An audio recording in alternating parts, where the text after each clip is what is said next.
오늘 하나님이 주신 말씀 시편 23장 1절에서부터 6절 말씀입니다. 신약성경 17절에 10장에 있겠습니다. 다 찾으신 줄 알고 봉독해 드리겠습니다. 여호와는 나의 목자시니 내게 부족함이 없으리로다. 그가 나를 푸른 풀밭에 누이시며 쉴 만한 물가를 인도하시는도다. 내 영혼을 소생시키시고 자기 이름을 위하여 의의 길로 인도하시는도다. 내가 사망의 음침한 골짜기로 다닐지라도 해를 두려워하지 않은 것은 주께서 나와 함께 하심이라. 주의 지팡이와 막대기가 나를 안위하시나이다. 주께서 내 원수의 목전에서 내게 상을 차려주시고 기름을 내 머리에 부으셨으니 내 잔이 넘치나이다. 내 평생의 선하심과 인자하심이 반드시 나를 따르리니 내가 여호와의 집에 영원히 살리로다. 아멘.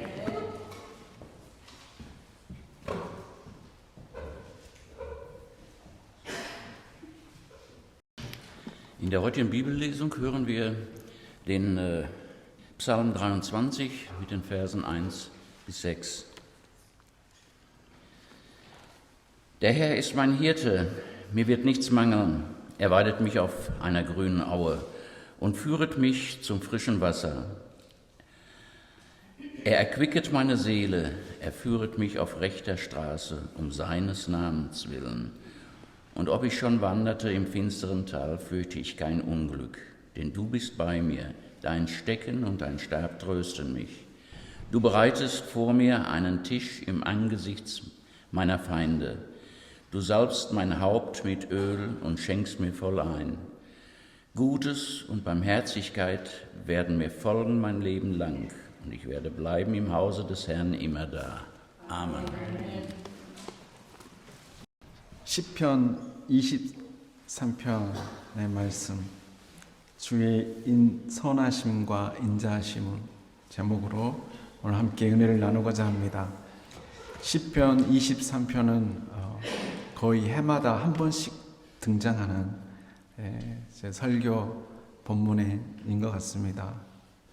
그만큼 시편 23편을 읽기만 해도 우리 자신을 돌아보며 또 힘을 얻고 평안을 얻고 위로를 얻는 그런 귀한 말씀입니다. 여호와는 나의 목자시니 내가 부족함이 없으리로다. 이 번역을 다르게 번역을 한다면 나의 목자는 여호와이십니다. 좀 뉘앙스가 다르죠? 여호와는 나의 목자시니 그냥 잘못하면 우리가 그냥 주기도문 외우듯이 여호와는 나의 목자시니 이렇게 될 수 있지만 나의 목자는 하고 여러분들 자문을 한번 해보세요. 그리고 내 머리와 내 마음에서 가슴에서 정말 나의 목자는 내 삶을 인도하시는 분은 정말 내가 최고로 사랑하시는 분은 내가 늘 사모하는 분은 정말 그분이십니까? 그렇게 답이 나오면 여러분들 아마 얼굴빛이 다를 거예요. 왜냐하면 나의 목자는 하나님이시다. 그러면 여러분 안에 하나님의 평강이 위로가 있기 때문에 아마 여러분의 삶에 있어서 늘 행복감이 떠나지 않으리라 믿습니다. 여호와는 나의 목자시니 그 목자라는 이 이미지가 너무 강한데 사실은 목자 이미지 안에는 여러 가지 그 목자의 그 좋은 선하시고 진실하신 그 모습이 담겨 있습니다. 예를 들자면 길을 인도하시는 목자, 백베글라이터, 또 가스트게버인데 잔치를 베푸시는 그 주인이 나를 정귀 여겨서, 우리를 정귀 여겨서 초대하시는 그런 모습도 있어요. 그리고 나를 지키시고 보호하시는 그런 모든 별들, 그리고 풍성하게 나에게 베푸시는 그런 모습들이 다 이 시편 23편 안에는 녹아들어 있습니다. 그래서 과연 하나님의 이 선하심과 진실하심이 얼마나 부유한지 다시 한번 우리가 묵상하면서 위로를 얻고 힘을 얻길 바랍니다. 첫 번째로, 그가 나를 푸른 풀밭에 누이시며 쉴만한 물가로 인도하신다. 여기에 동사가 나오는데 누인다는 말이 있고 인도한다는 말이 있어요. 그런데 강조하는 그 동사가 있는데 히브리어를 보면 너무 강조해서 또 강조하는 그 부분이 있어요. 그게 인도한다는 말입니다. 그래서 푸른 풀밭에 누이신다. 푸른 풀밭에 누이고, 그리고 쉴만한 물가로 인도해. 물이라는 게 여러분들 무엇입니까? 생명입니다. 그 물가를 떠나면 아무리 풀밭에서 많이 풍성하게 먹었다 할지라도 이 생명의 근원인 문을 떠나면 양은 살 수 없습니다. 이사야서 49장 10절 말씀에 그들이 줄이거나 목마르지 아니할 것이며 더위와 볕이 그들을 상하지 아니하리니 이는 그들을 긍휼히 여기는 이가 그들을 이르되 샘물 근원으로 인도할 것임이라. 내 영혼이 하나님, 나를 소생케 시키는, 나를 살아있고 생동감 있게 만드신 그분과 연결돼 있다라는 그 생동감 있는 그 표현, 그분이 나를 인도한다는 거예요. 항상 어디로요? 꼴을 먹이시고 생명의 그 강가로 나를 인도하십니다. 그 강가에는 나를 살게 합니다. 그런데 왜 인도한다는 말을 이렇게 강조하셨을까? 사람들이 인도함을 받기를 싫어합니다. 이 양들 중에 제가 조사는 다 해봤지만 분명히 따라가기 싫어요. 이런 사람이 있었을 수도 있을 것 같아요. 이런 양이. 저는 이 말씀 묵상하면서 이런 장면이 떠올랐어요. 제가 경험한 장면인데, 그 아픈 남편에게 밥 한 숟갈? 그것도 못 드시니까 수저로 해서 물 이렇게 한 수저 이렇게 마시게 싶어 하는 그런데 이분이 거부하는 거예요. 그러니까 어떻게 하든 그 물을 떠먹기 위해서 그 테레펠을 해가지고 그 남편이 마시게끔 하는 거예요. 그리고 설득하고 기회를 받다 또 하고 그래서 그 물을 공급하려는, 영양을 공급하려는 그 사랑의 노력의 모습을 제가 보면서 얼마나 감동했는지 모릅니다. 아마 우리 주님께서는, 우리 선한 목자 대신 하나님께서 우리를 생명 강가로, 생명으로 인도하기 위해서 이렇게 애쓰신다라는 거예요. 오늘 시편 23편에서 가장 정말 현장감 있고 생동감 있는 그런 말씀이 4절에가 있습니다.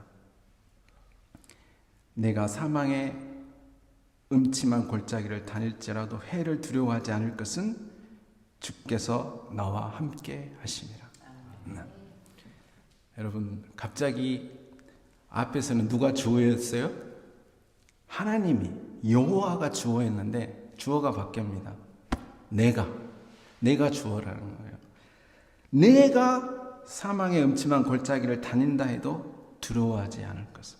원래 난 두려워하는 사람이에요. 무서워하는 사람이고 지금 어둠 속에서 어찌할 바를 모르고 방황하는 난데 갑자기 이 용기가 어디서 나왔을까?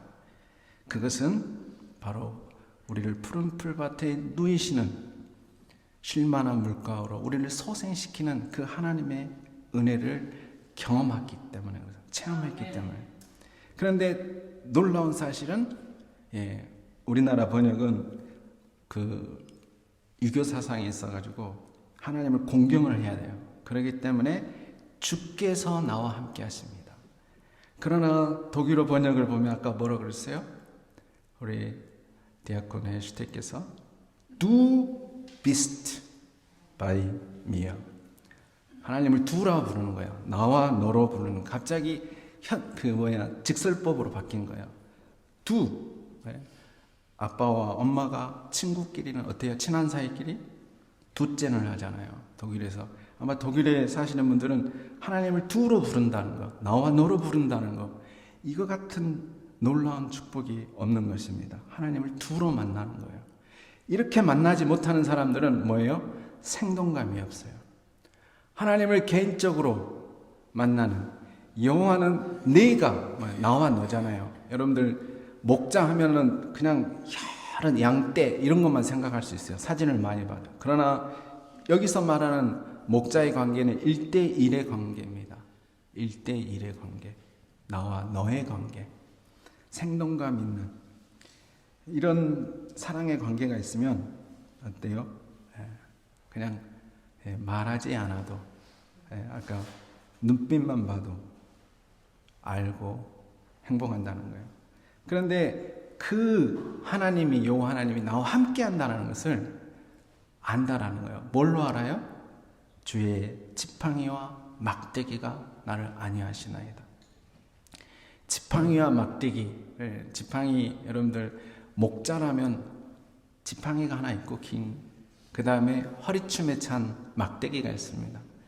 그래서 이 막대기와 지팡이는 양을 보호하기도 하고 모든 위험에서, 모든 그 공격하는 악한 동물들을 물리치기도 하지만 인도하는, 그리고 그 의의 길로, 바른 길로 가지 못하는, 생명의 길로, 물가로 가지 못하는 그 양들을 인도하는 그 막대기를 보고 밤에 어떤다는 거예요. 그 밤이라고 하는 그 밤, 두려운 밤, 슬픔의 밤, 그 밤에 그걸 보고 안위함을 느낀다는 거예요. 여러분들께서는 이런 사인이 있으십니까?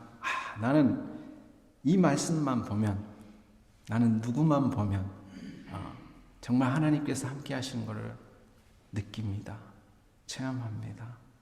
나는 이 말씀을 통해서 정말 하나님께서 나와 생동감 있게, 생생하게 함께 하시는 것을 믿습니다. 이런 그런 소망이 저와 여러분에게 있길 바랍니다.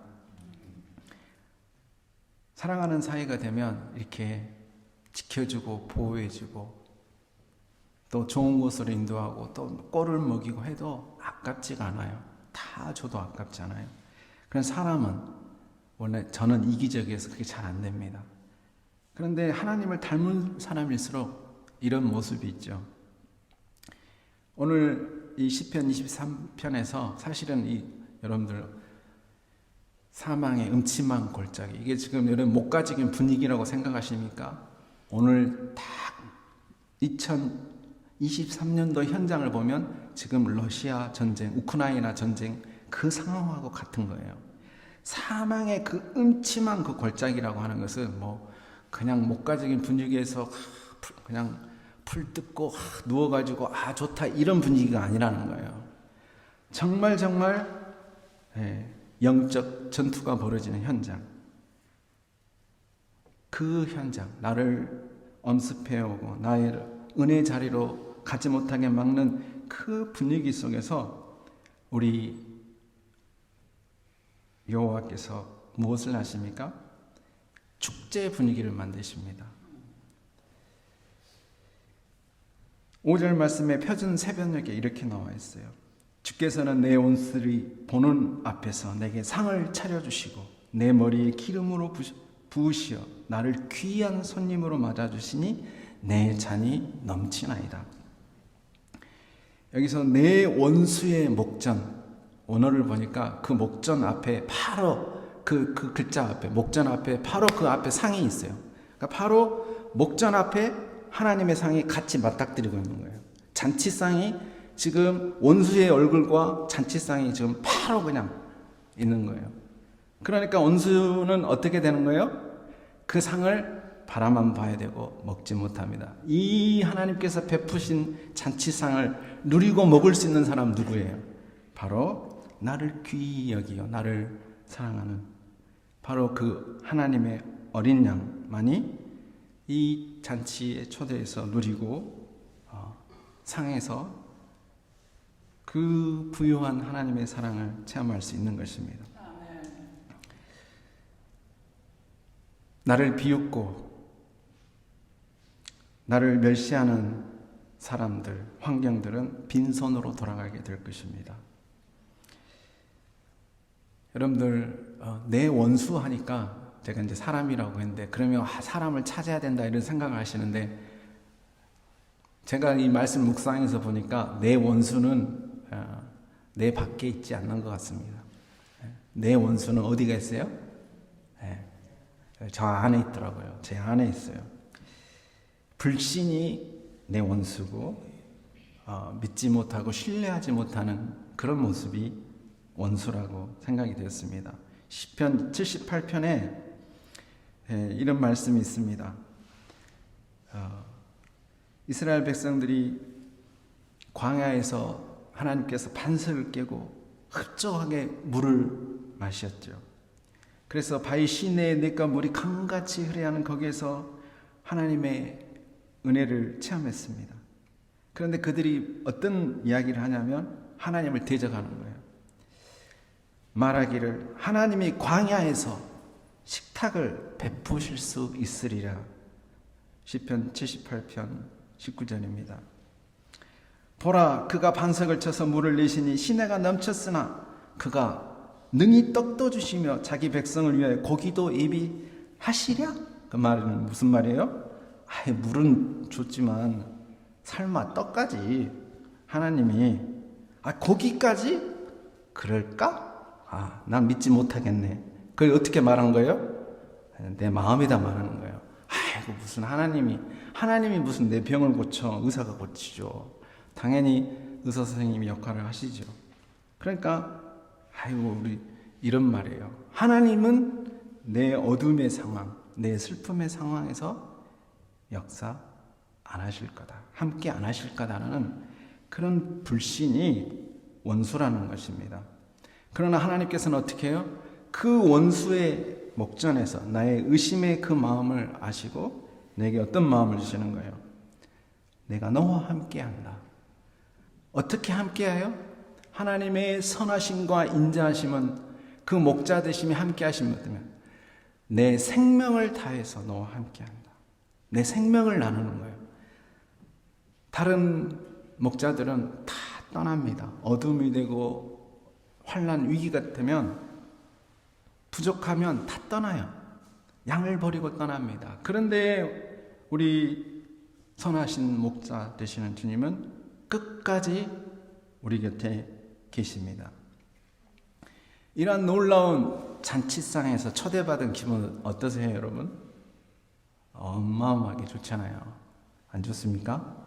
어제 시무룩해요. 잔치상 얘기했는데 너무너무 좋잖아요. 그 잔치를 경험한 사람은 그러면 어떨까요? 마지막 이제 결론이 있습니다.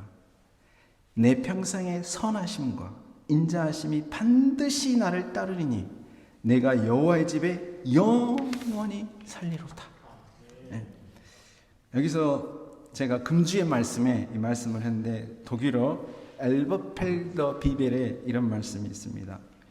저는 이 번역이 원문에 가장 가깝게 번역됐다고 생각을 해요. 지금 우리가 번역도 의역을 했지만 은혜되는 번역입니다. 그런데 오늘 저는 내가 하나님의 은혜를 체험한 나를 중심으로 해서 역동적인 그 신앙의 그 모습을 이 엘버펠트 비벨이 잘 번역을 했다 생각합니다. 뭐라고 얘기하냐면 Nur Güte und Gnade werden mir folgen alle Tage mein Lebens und ich kehre zurück ins Haus des Herrn für immer. 그 뭐예요? 나는 여호와 집에 머물고 누워서 이렇게 느낀다 이게 아니라 어떤 말이에요? 내가 여호와의 집으로 간다라고 하는 거예요. 역동적이 돌아간다라는 거예요. 그러면 여러분들 생각을 해보세요. fear im머니까 어디를 가게 되겠습니까? 우리가 가야 될 곳은 딱 한 곳이에요. 어디입니까? 그 어디나 하늘나라. 그러나 우리가 이 땅에 사는 날 동안 fear, 레벤슬랑 우리는 어디로 가야 우리 집이겠습니까? 바로 여호와의 말씀이 나를 인도하는 그곳이 여호와의 집이라 생각합니다. 말씀이 가라고 하는데 가는 곳, 멈추라 하는데 멈추는 것이 그곳이 우리가 가야 할 것입니다. Ich kehre zurück. 나 여호와 집으로 간다. 여러분들 어느 길을 가겠어요? 어두움은 피해서 갈 것 같아요? 다시 그 어둠을 가게 됩니다. 다시 그 어둠을 만나게 되고 두려운 상황을 만나게 되고 환난을 만나게 되고 하지만 어떻게 돼요? 자신감 있게 말하는 내가 돌아간다라고 하는 그 자신감 있는 그 믿음이 어디서 나오냐? 그것은 바로 주께서 Du bist bei mir. 나와 함께하고 있는 것을 나는 확신합니다. 이런 은혜가 저 여러분에게 있으시길 바랍니다. 떠나지 않길 바랍니다. 우리가 아무리 어둠에 둘러싸여 있어도 하나님은 끝까지 우리와 함께 하십니다. 우리를 포기하지 않으십니다. 이 믿음을 가지시고 승리하시기를 주의 이름으로 축원합니다. 네, 우리 다 같이 기도하겠습니다. 우리 말씀을 생각하시고 정말 여러분들 하나님 얼마나 좋으신 분이에요. 이 좋으신 하나님과 우리가 함께 산다고 하는 자체가 얼마나 놀라운 은혜 아니겠습니까? 그런데 우리가 사실은 조금 뭐가 안 된다고 힘들다고 얼마나 우리가 하나님 앞에서 하나님 없는 것처럼 살았던 것을 우리 용서하시고 특별히 우리 주위에 힘든 분들 여러분들 그분에게 이 하나님의 함께 하심이 이 사인이 비춰지기를 위해서 기도해 주시기 바랍니다. 다 같이 여호와는 나의 목자십니다. 나의 목자는 오직 주님 한 분뿐이십니다. 하나님 이 고백이 우리의 삶에서 떠나지 않게 하여 주시옵소서. 빛이 없어도 똑똑히 들려주시는 이 선하신 하나님의 목자의 음성을 들을 수 있게 하여 주시옵소서. 감사합니다. 예수님의 이름으로 기도합나이다.